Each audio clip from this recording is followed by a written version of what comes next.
Hello everyone, welcome to From the Star Wars Home Video Library. I'm your host Nathan P. Butler. In this episode, we look at something a little bit different.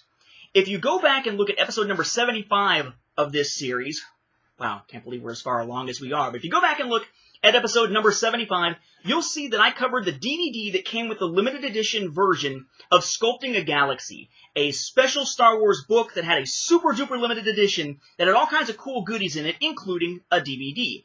I had originally covered it by borrowing the DVD from Brian Snook, and then later on, just recently, I was able to actually buy the full package from Brian and was able to give you episode 75.1, released shortly before this one, despite the numerical difference here, to show you all the cool physical goodies that came with it.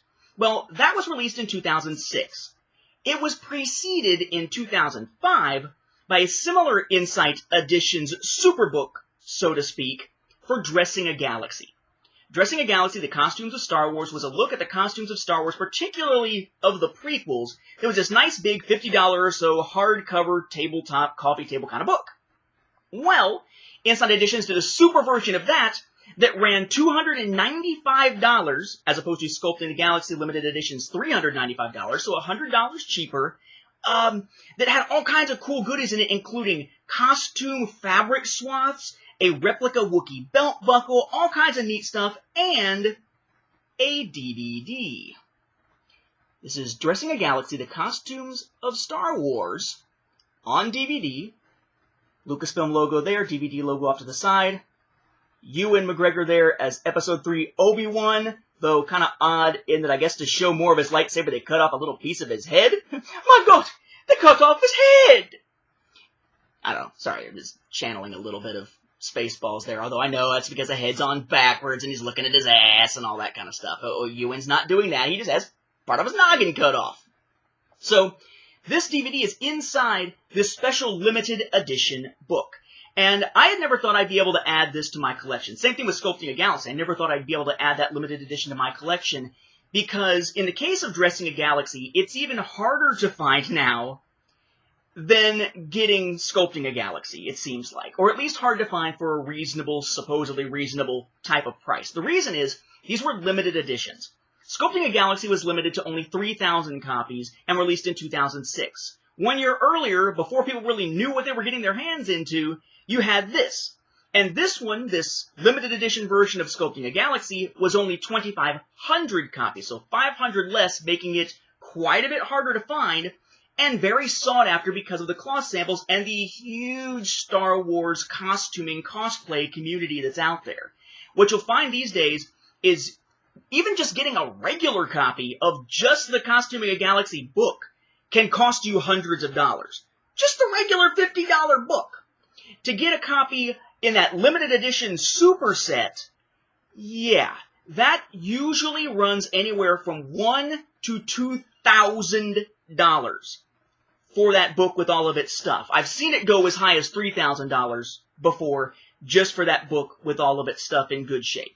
I never thought that'd be something that would be on my radar. But then Brian said, for Sculpting a Galaxy, you know, I'm actually going to sell off some of this stuff. Would you like to buy this? Because I know you were interested and you don't have it. And sure enough, I scooped it up from him. But then, you know, if I'm going to have the one, I really need to have the other, you know? I'm a completist in that sense. And I didn't get a chance to take pictures of any of them for A Saga on Home Video, A Fan's Guide to U.S. Star Wars Home Video Releases, my new book, because I didn't own them. In fact, there's a note in here about how there's no pictures, because I didn't own them. So I started looking around and trying to find it. And it's like, oh, $1,000. Nope. $2,000. Nope. $1,500. Nope. Not gonna happen. And then I ran across one on eBay that was done with a buy it now. And I have to change one of my answers to a recent Q&A. In a recent Q&A, I was asked, what is the most expensive item you've ever bought for your Star Wars home video collection? And I looked at a few and gave examples, but wasn't 100% certain. But I said from the standpoint of the original value, the original price, I would say probably Sculpting a Galaxy because it was originally $395 retail, though I bought it for less than that, thankfully, from Brian, who was trying to liquidate it out of his collection. Well, it turns out the answer to that, again, has now changed because I was able to pick up a copy of the 1,000 plus usually $1 Costuming a Galaxy limited edition for a little under $500. And I know you're sitting there thinking, holy shit, who spends $500 on a fucking book? I understand that.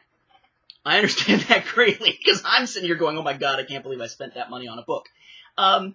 But it was much, much cheaper than I usually would have been able to find it for, so it was an opportunity I really didn't want to pass up. One of the things I mentioned as a tip in the book is when opportunity strikes, strike while the iron is hot. I think I just mixed my metaphors there, mixed my phrases there, but you know what I'm talking about. And I'm very lucky in that, as I've said before, I'm a teacher.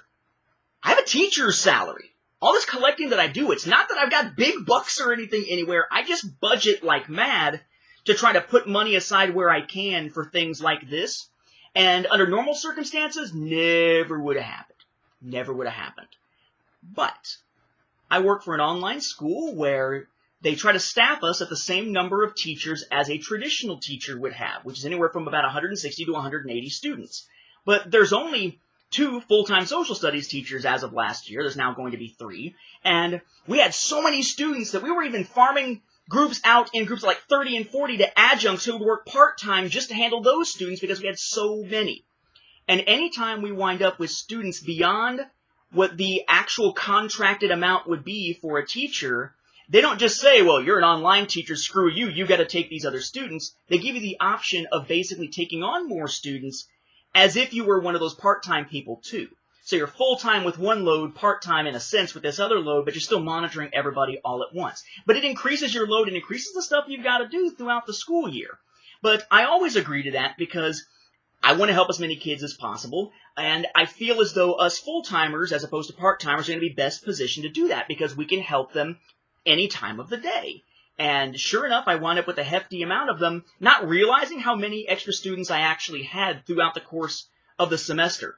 And it turned out that this month I would be paid extra for those students for that part-time section, and the amount I was being paid, thankfully, could pay for the book and have a bit left over to handle other bills and things like that. So, perfect timing allowed me to actually pick up Sculpting a Galaxy in its limited edition form. Again, something I never expected to be able to add to my collection, just like I never expected to add Sculpting a Galaxy in its limited edition form.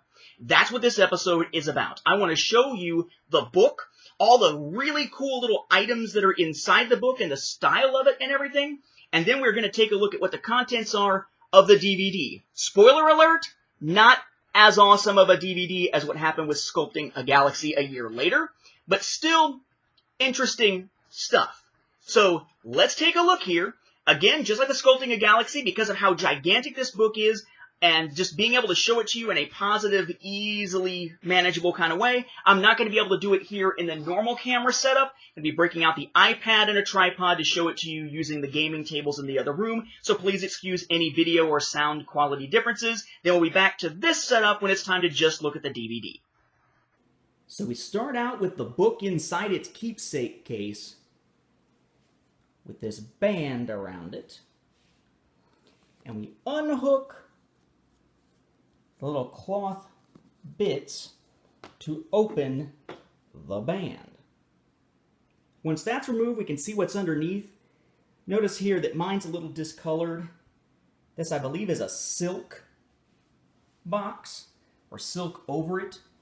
There's the side, Dressing a Galaxy, the Costumes of Star Wars, from Insight Editions. Like with Sculpting a Galaxy, it is an enormous box, but it opens a little more simply. This came out first. And we have our interior contents here.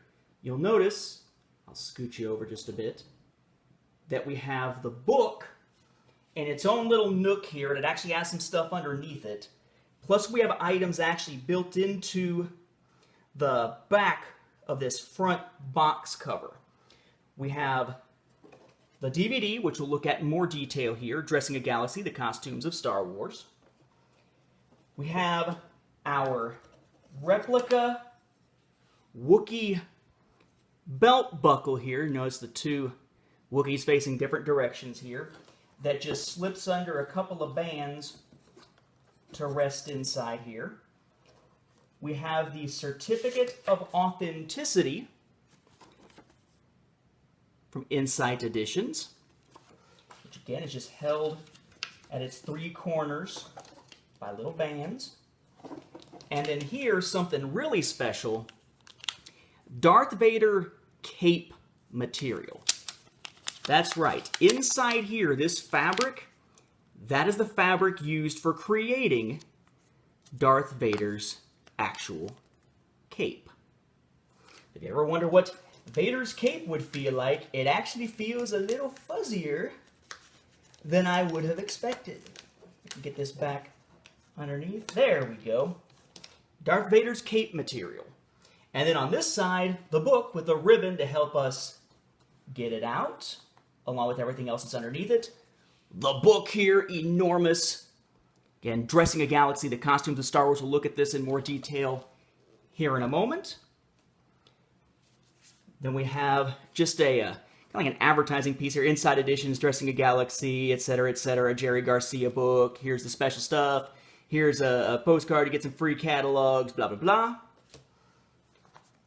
We have our quality control card here, noting this is number 1,833 out of 2,500 that were made.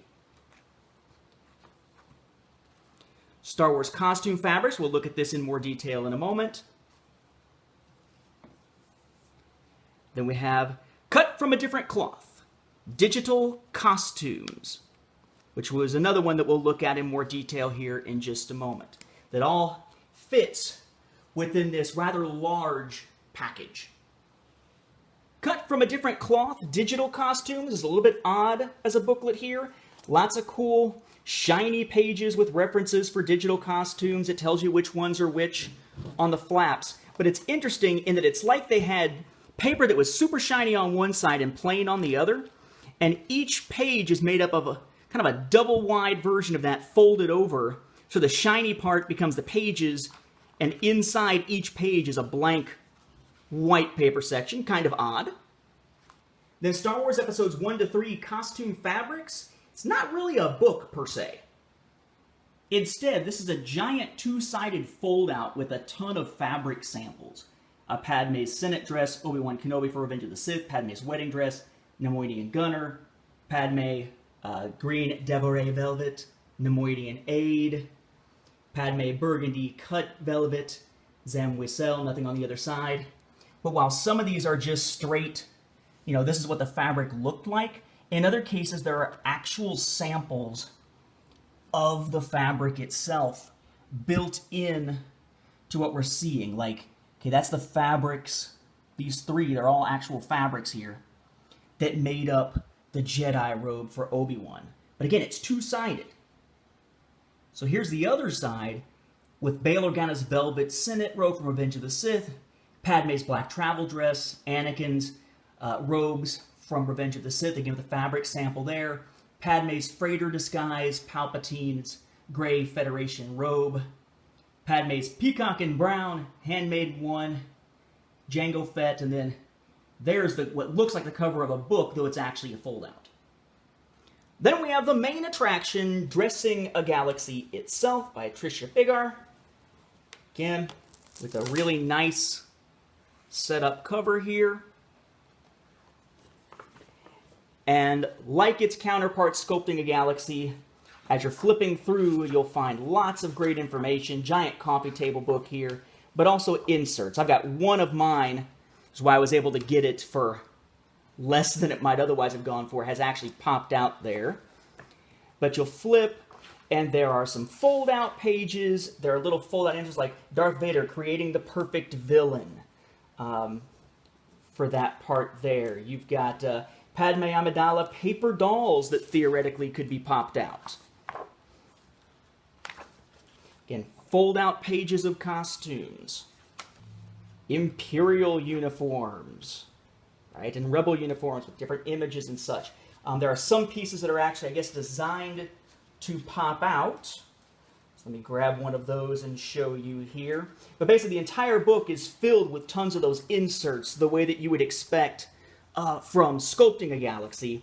But then you have stuff that's put in there like this, where you've got the Emperor, folds out. I actually think this was meant to actually be bound in, but mine may have popped out. But there are a few that are like that, so I'm actually led to believe that despite that being my initial estimation, that these are actually just protected little pieces that are expected to be able to pop out. And they've got these little white pieces of paper guarding a lot of the inserts to make certain that they're not damaged. So I think that may have been designed to come out, may not. Hard to say. I honestly don't know. I don't think so, but I go back and forth, as you've already heard just in this video.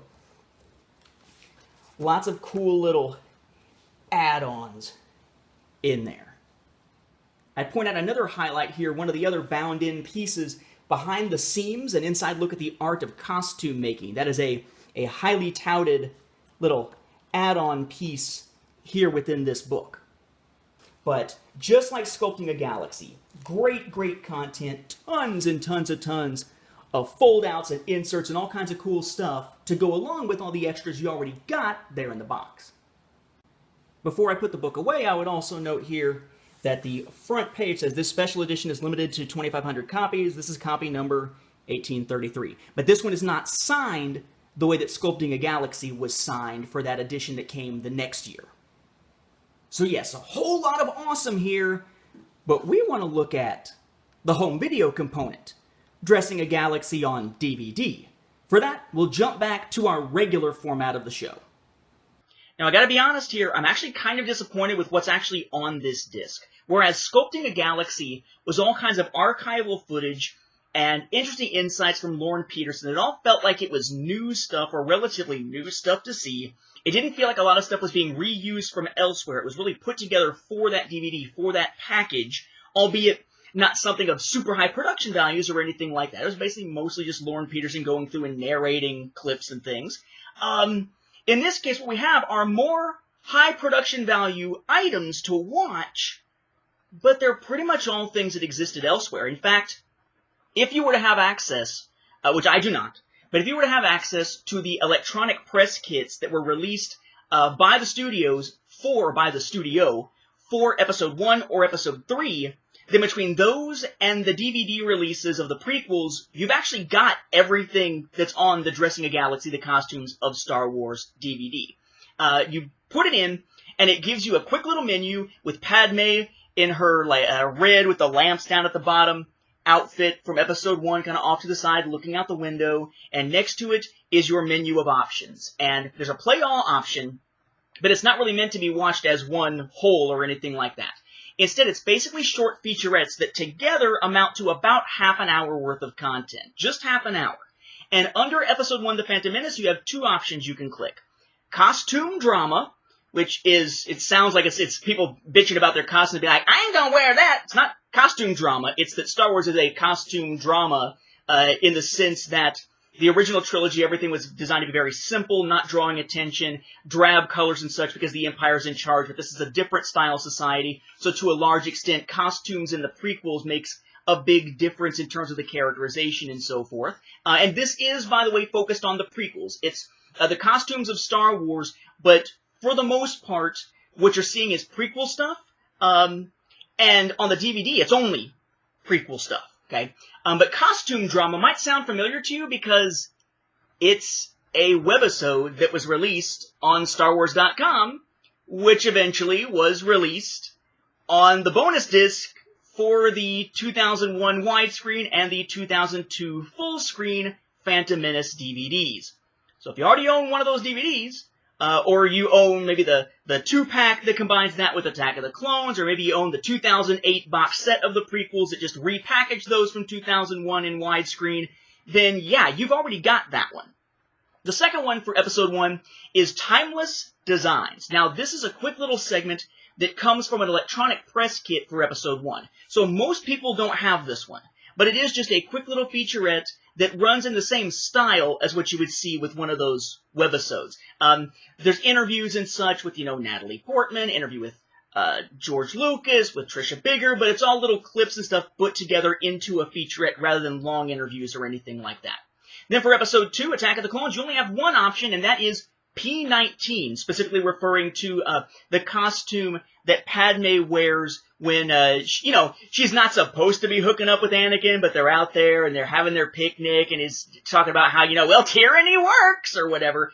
That outfit is P19, hence the name of that little segment. Again, just a short little featurette. And if that sounds familiar, yes, that was a webisode on StarWars.com, which means it was collected together onto the 2002 full-screen and widescreen DVD releases of Attack of the Clones, which again can also be found in that Saga DVD pack, which just had Attack of the Clones and Phantom Menace in it in full screen, or in that 2008 widescreen box set that repackaged the widescreen discs. Then for Episode 3, we've got 2 again, in a very similar fashion to what we got for Episode 1. The first is Epic Designs for an Expanding Universe.